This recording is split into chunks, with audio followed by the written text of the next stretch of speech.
All right, and we're back. Another episode of CEO. Today's episode is sponsored, as you can see, by Sports Clips. Go out there and get your hair cut. Really cool concept, as you can see. You go in there, you sit down. You can watch any sports that you want to watch.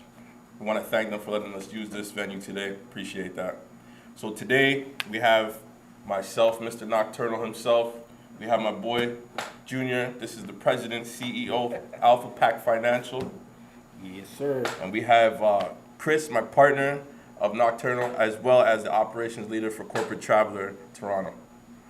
So, as usual, you know what we do. We reach into the cup, we pick out some topics, and then we discuss them. What's it like being a CEO, business owner, looking into the future, and obviously with the virus happening, what is business going to look like for the future? So, with that being said, just shake the cup around. We'll let Chris. We'll let Junior take one first. Yeah, you go first.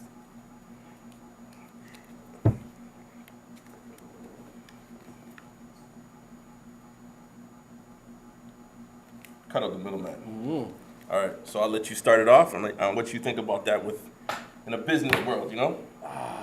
Damn. That's a tough one. That is a tough one. You know what's funny about that one is, had you have asked me this question a few years back, like maybe 2018, I would have given you a completely different answer than I will probably give right now. I don't think it's a good idea to cut out the middleman. Yeah. I think it's actually a terrible idea. In terms of economics, it's not ideal, because now the control is one-sided. It's like, for instance, like I'm in the paper space currently right now, and this is what I'm kind of dealing with as a middleman right now. Because what's happening is there's corporations that are local, like Irving, that produce the toilet paper, and they have their own individual brands like Kirkland, and then they sell directly to Costco. I can never compete with those prices. Right. And with also the fact that they don't have that distribution cost that I would have to bring the container here from overseas, it makes it tougher. Right. But think about it, as a small entity myself, if my margins were a little bit better, and let's just say I could compete, I could do more. Right. Yeah. You see what I'm saying? Right. I could do more long term. Right. Like right now, yeah, you can do well, but there's a cap. There really is a cap. You see what I'm saying? So I do feel like the middleman is important, especially right now for economics. It just makes sense to have more people involved. What do you think, Chris?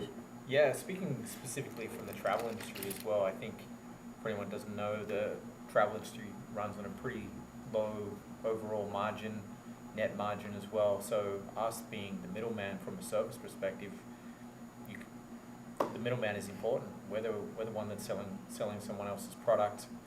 So without cutting, really can't have that at all in today. So really sticking to your point as well, just to add a little bit more color to it, I think that now more than ever, partnerships are important. And as we were talking before on camera as well, understanding how much small businesses have unfortunately gone down through the coronavirus as well. I think, again, to your point as well, I would agree. A couple of years ago, it would have been completely different, but this pandemic has completely shifted how business operates as well, completely differently. So I would say that the middleman is more probably shifted towards the partner now more than ever. Yeah. Yeah, I think honestly, people have different ideologies around the middleman. I think you made a good point when you said partner. It's the word, right? So I think if you're partnering with somebody as a middleman, if it's a big corporation or a big corporate, you just want to make sure that if it's a partnership, that is going to benefit both parties, where the big corporation isn't just gouging you to make a lot of money off of you, like you were talking about margins, right? So understanding margins, understanding, okay, where am I getting the source from? Do I need this person to market? How are we going to build an agreement that's going to be beneficial for both parties? I think that's the major thing. But I do think a lot of independent business owners, as we can see, are basically saying, they don't want to partner with big corporate companies anymore because they feel like they can do it themselves. There's too many different avenues you can use now.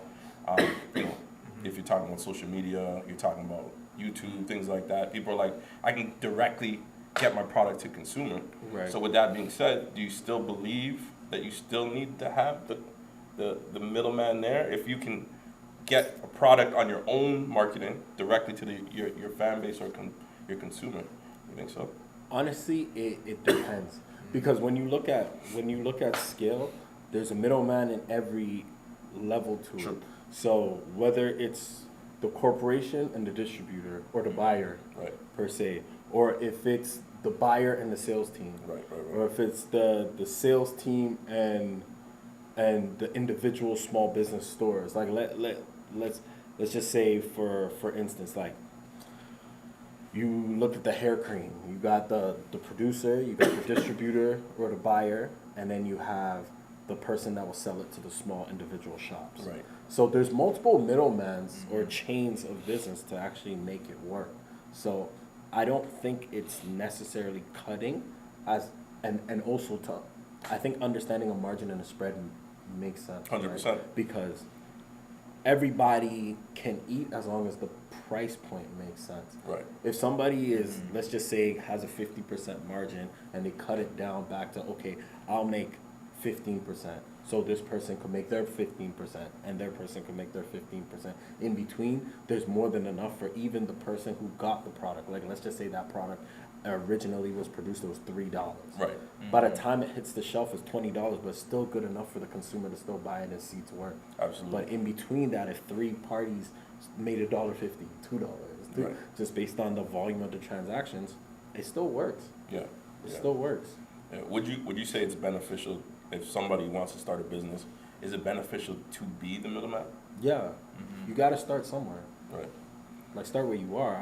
I wouldn't suggest you go be the producer like day one. It depends what type of business it is, Yeah. too, right? But if you're, let's just say, if you have a secret sauce where you make wave cream, sure, you could be the producer day one, but you understand, like, it's gonna cost. Eventually, you're gonna have to put into your thing to scale it to a bigger level.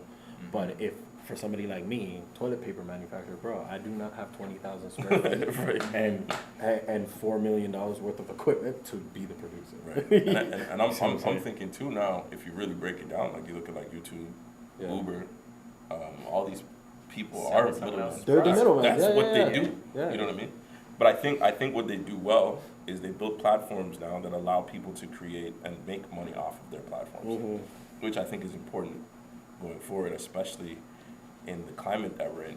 Like, are you building vehicles where you can employ people? I Yeah. think, you know, if you're not building a vehicle where I can offer somebody a job or I can give people business and things to do, then like, is your business gonna be sustainable during things like this? Like Yeah, pandemics? honestly, that's a great point you just Yeah, pulled that's out. a good point. That's a really good point, because there's two things that is the defining factor as to what's going to make you money in this climate of business. And the one thing is, one, can you make somebody else money? And two, can you get somebody a client? Like, if you can guarantee those things, He just Oh, gave you you're- some gems right there. I was- Those are yeah, I was gems about- he gave you right there. I was about to flip that as well and Yeah. say, like, based on the climate that we have, like, what industry or what product or service do we think that could come out of this even stronger as well? I think a lot. That's what I think there's going to be a lot of especially in B2B. I think B2B has never been more connected than they've ever been. Yeah. Like right now, businesses are more like, you can be in any type of business. You can have a hair salon and connect with the person who has a restaurant. For the first time ever, you have those two saying, no, we need to stick together. So like, that B2B opportunity for small business is going to be huge.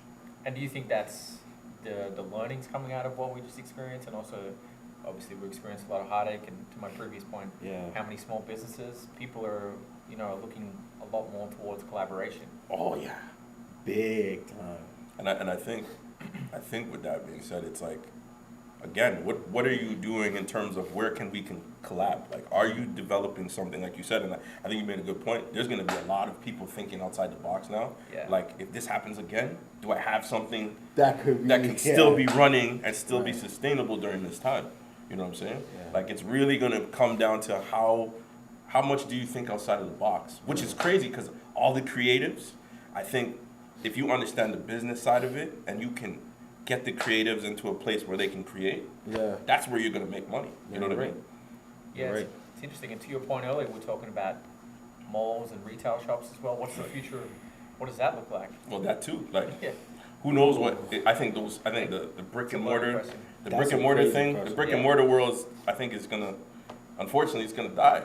You know, people got Amazon again, another great middleman. You know what I mean?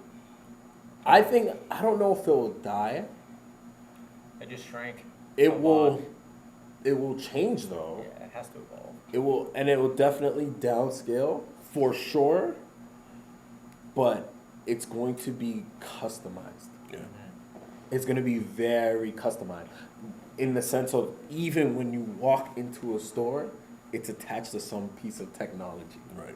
Like there's still a piece of tech that you're, like you know what you're getting in the store. Oh, let me inventory list. What Oh, you yeah, guys got? yeah. You know what I Yeah, mean? for Like For sure. to a point where it's so specific. Right. And And I think what's gonna take off from stuff like that is app development. You know, what apps can you put out here that are gonna help things like that, Yeah. businesses, and you know, in terms of their future, and making things quicker, easier, faster. That's the way things are going. You know, how quick can I get something done? How quick can I finish something? So I think that's a major key.